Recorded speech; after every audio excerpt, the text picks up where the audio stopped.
So hello there guys and welcome, it is Niran here, and today it's time for me to bring you back another episode of the Race Driver Grid Career Mode walkthrough. Now I realise it has been just a ridiculous amount of time since the last episode of this, and I do apologise. I did mention in an update that I've moved out into new accommodation at uni, and I didn't have my Xbox 360 with me, and obviously if I don't have my Xbox 360 I can't physically play this game. It was just the way it was. I just didn't have the console with me. I have just gone back home, like yesterday as you're watching this. I went to go get the console back. I now have it at my uni accommodation. This will be a lot more frequent than it has been. Obviously also been busy with F1 and FIFA coming out. Now it is back though, and you can see the first thing we're going to do in today's episode is do another Le Mans 24 hours. Now it's been so long that I actually can't really remember what season this is. We're going to obviously go in with a team entry once again, and my plan for this episode is to do this Le Mans 24 hours. If it's getting too long, then I'll leave it at that, but I think I should be able to do an event afterwards, realistically. So there will be this event, basically, there'll be Le Mans 24 hours, and there'll be the first event of the new season, and then it'll be the end of the episode. So we're going to go ahead and enter, so for the first time in Le Mans 24 hours, we can actually compete in the GT1 category of the Le Mans 24 hours, whereas before we've obviously had to use this spiker. So then, here we are, on the grid.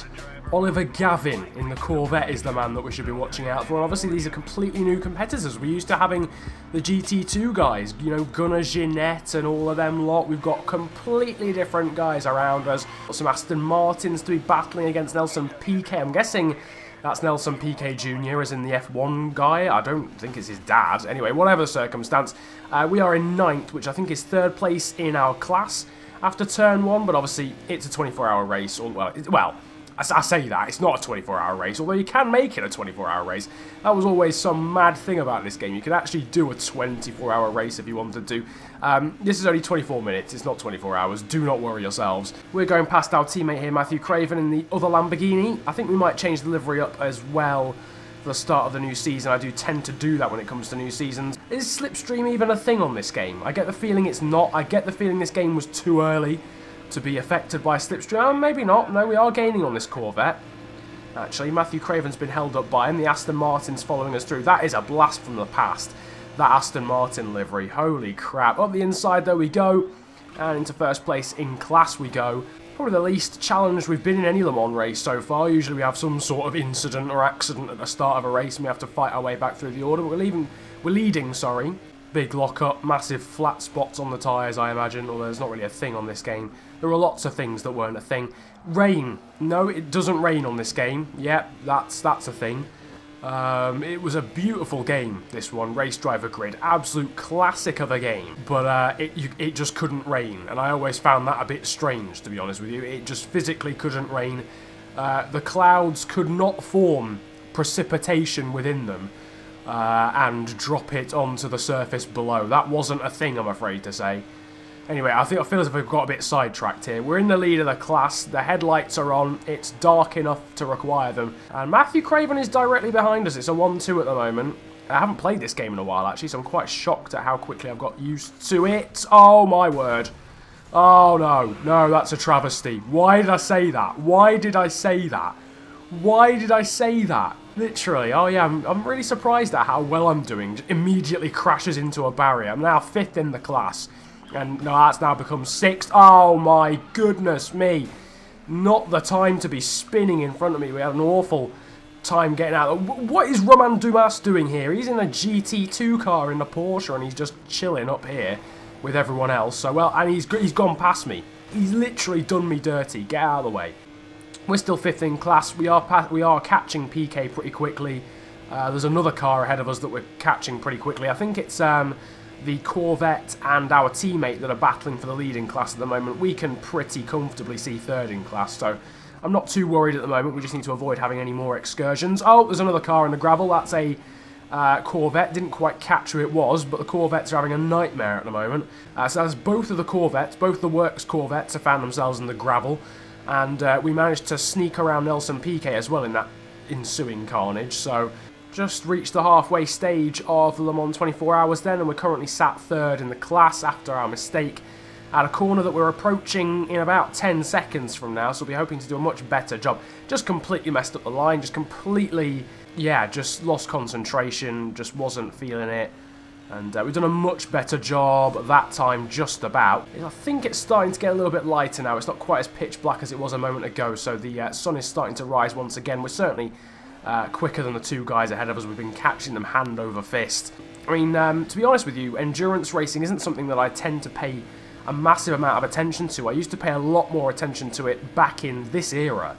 Back in the sort of mid-thousands, late thousands, really since about 2011, 2012, I haven't really paid much attention to Le Mans or the Endurance Series. As Craven's getting well out of shape and he's spun it as we were talking about something, and we've smacked into the wall as well. It's a disastrous few corners for Lamborghini because we dropped it on the exit of the corner and smacked into the wall. Matthew Craven will probably be last in class now as well, which is a bit of a disaster. We've got a bit of steering damage, but nothing too major.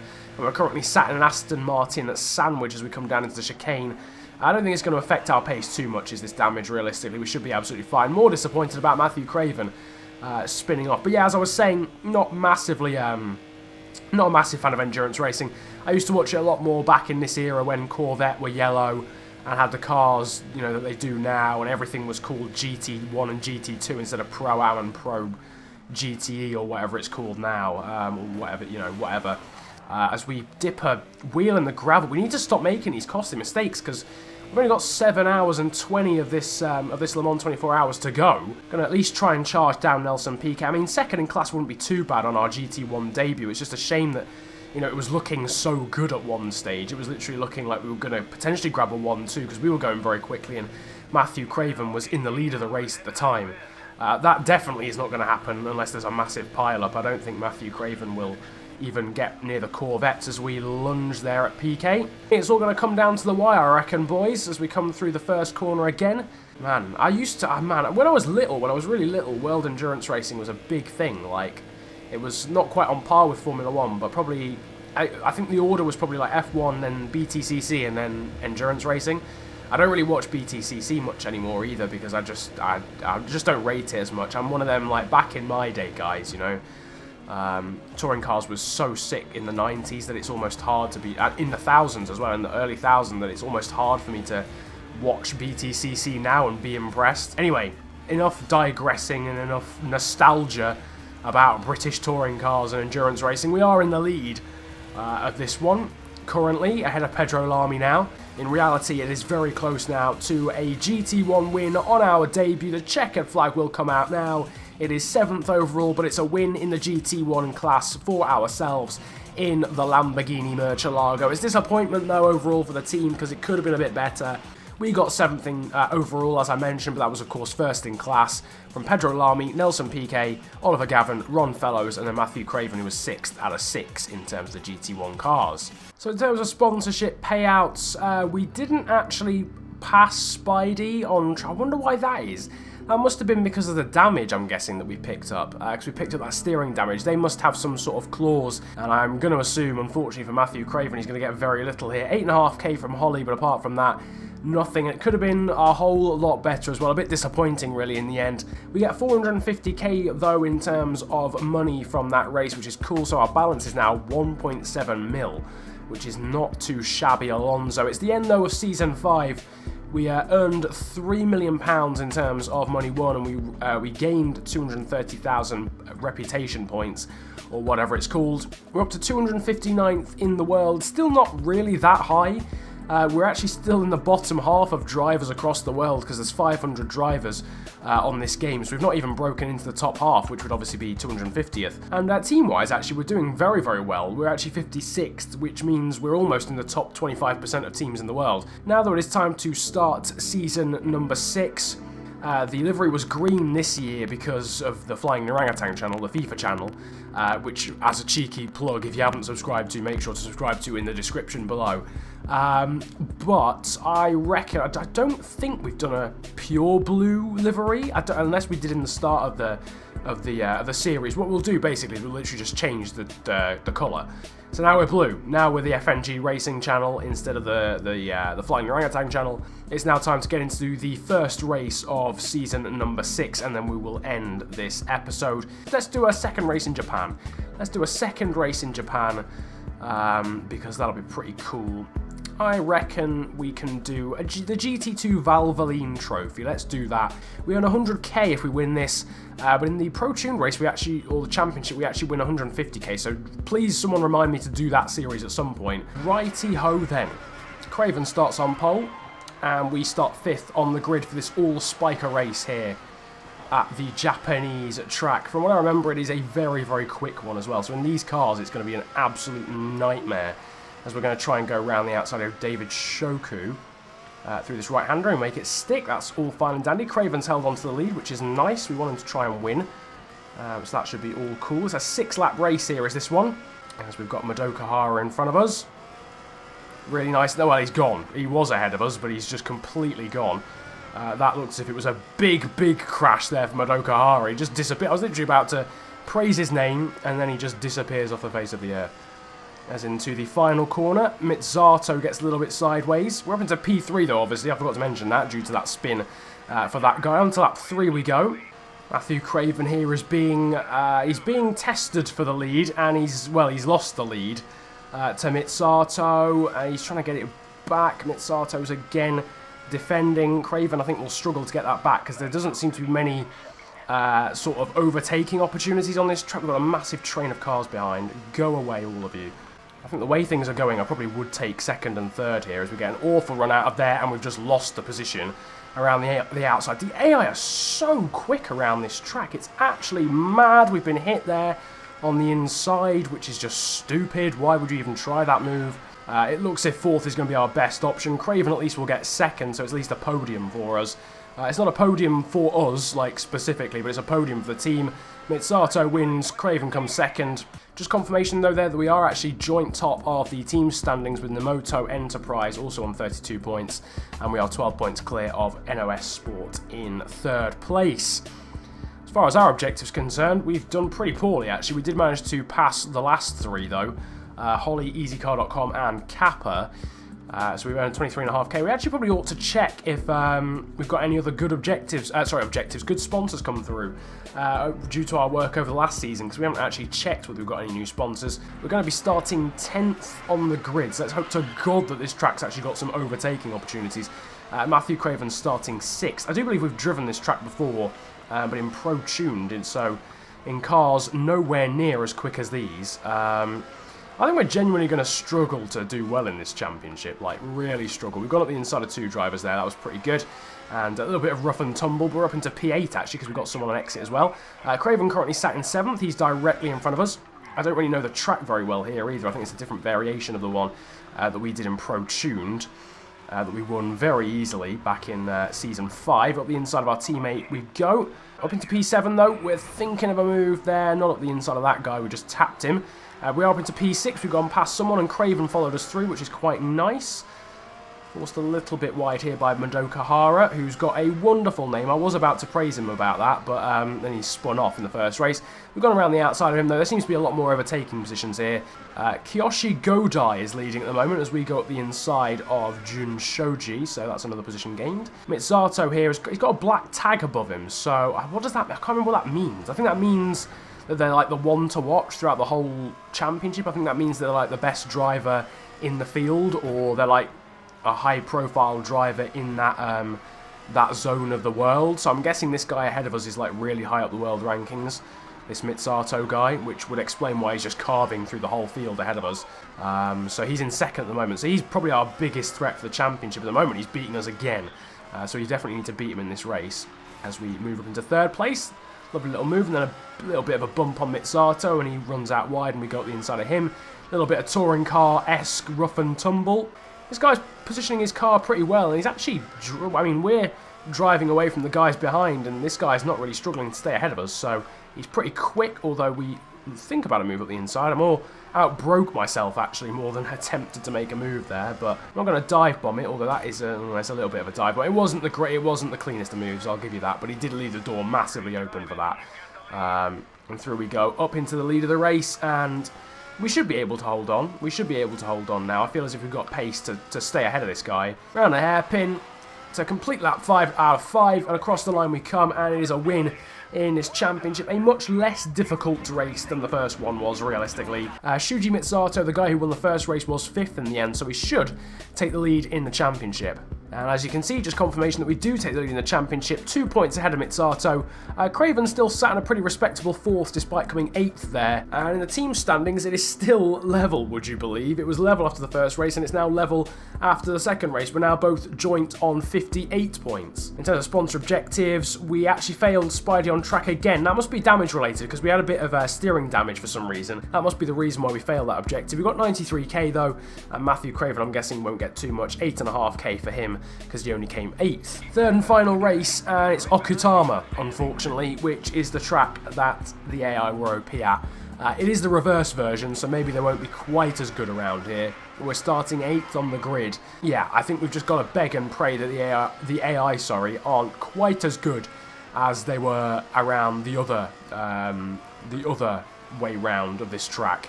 That's what we've got to hope, because they were very good around the reverse version of this track, so hopefully they're a little bit worse this way round the track. Matthew Craven's currently sat in 7th, we're obviously still sat in 8th, because that's where we started. Going through the final corner, which was obviously the first corner, the opposite way round, and we seem very quick through there. We've gone past Craven, we're going to go up the inside of Godai, who we were battling in that last race for the win. From what I can tell, the AI aren't quite as OP around here. I have no idea where that guy that we're battling in the championship is. Not a clue. So we'll have to just see how things go with that one, because I've got no idea where he is. Good exit though in comparison to Adachi, so we're up into P5 now. Matthew Craven will hopefully follow us through the order as we gradually make up some positions. Adachi was trying to move Buki around the outside there as well, but we stay in P5 for now. Ooh, got a little bit out of shape there. And we seem to have hit a little bit of a stumbling block in terms of progress at the moment. We seem to be just struggling. And it's again because the guys ahead of us are trying to go like side by side, so I mean it's already difficult enough to get past people here. Someone's gone off. That was the Jun Shoji guy has gone off. That was a big spin for him, and he will not be recovering from that, so that's gifted us another position. Now this is Shuji Mitsato. This is the guy we're battling in the championship. He's just ahead of us. That would, I think, be enough to draw the championship as it stands, so we probably would want to try and get past him, but we messed up the exit there. All of these cars look like the teammates. As far as I'm aware, you can't have 3 car teams on this game, so I'm guessing they're not all teammates, but they all have very similar liveries. We're right on the back again of Mitsato after that mistake this time last lap, and we're going to think of a move up the inside, but it's not going to happen. Again, a little bit of a mistake there, getting caught on the curb, which wasn't ideal. But hopefully, oh, Mitsato's gone through. Okay, we're going to have to do work now through the final corner, because Mitsato's gone up the inside of that guy. Are we going to drag them to the line? Oh my word, it's so close. I think Mitsato actually gets dragged by both of us, so he ends up coming 4th, and we just about grab 3rd. Wow, that was a tense end, because if Mitsato had come 2nd and we'd come 4th, we would have lost the championship to him. And you can see there, 500ths of a second covering all 3 of us. Isao Dan wins overall, and it was Madoka Hara who almost gifted Mitsato the championship, then got a better exit round the outside. You can see there just confirmation that we did win the championship by 4 points over Mitsato, and the guy who actually won that final race finished joint 2nd as well. I didn't realise we had to watch out for him. Matthew Craven, despite 2 8th places, did actually finish 5th in the championship, so not too bad at all. And regrettably, we didn't win the team's championship. Mimoto Enterprise won that because Matthew Craven didn't have the greatest race in that final event. Sponsor objectives wise, and we failed 2 of them, Sparko and Speed, but we did still get £73,000 for that. And Matthew Craven will once again get the 8.5k from Holly for finishing the race. XP wise, we're going to get a whopping 46k to go towards another Japanese license, so that's pretty good. We've actually got more XP in Japan than we have in America for the first time in this series. And we're pretty damn close now to having all of the licenses in Japan and all of the licenses in America as well. I reckon a solid 2 more episodes and we'll have all of the licenses in all the continents. Money-wise and bank account-wise, we get 433k from that event. Unfortunately, we don't get anything in terms of team win bonus, which was looking a possibility. And in terms of sponsorship, we've got Yokomo, we've got X-Large, and we've got onpole.com, so we'll have to see what those sponsors offer. But that is about it then for this Race Driver Grid Career Mode walkthrough episode. Again, I do apologise for how long it's been since the last episode, but obviously it was just due to the fact that I didn't have my Xbox 360 with me in my new uni accommodation, so I hope you understand. And this series will of course be a lot more regular now that I do actually have the console on me. If you have enjoyed this video though, feel free to hit the likes button. If you're new to the series, if you were a new subscriber during the F1 period and you didn't know that I was doing this series, then the playlist will be in the description for you guys to check out if you want to go back and watch the rest of the series, or watch maybe the last episode just so that you've got like a bit of background knowledge or whatever for future episodes. Then make sure to go and do that as well. Comment about enjoying the video if you enjoyed it that much, and of course don't forget to subscribe if you're new to the channel. It's been a pleasure ranting at you guys though today. Have a great day, enjoy yourselves, and goodbye.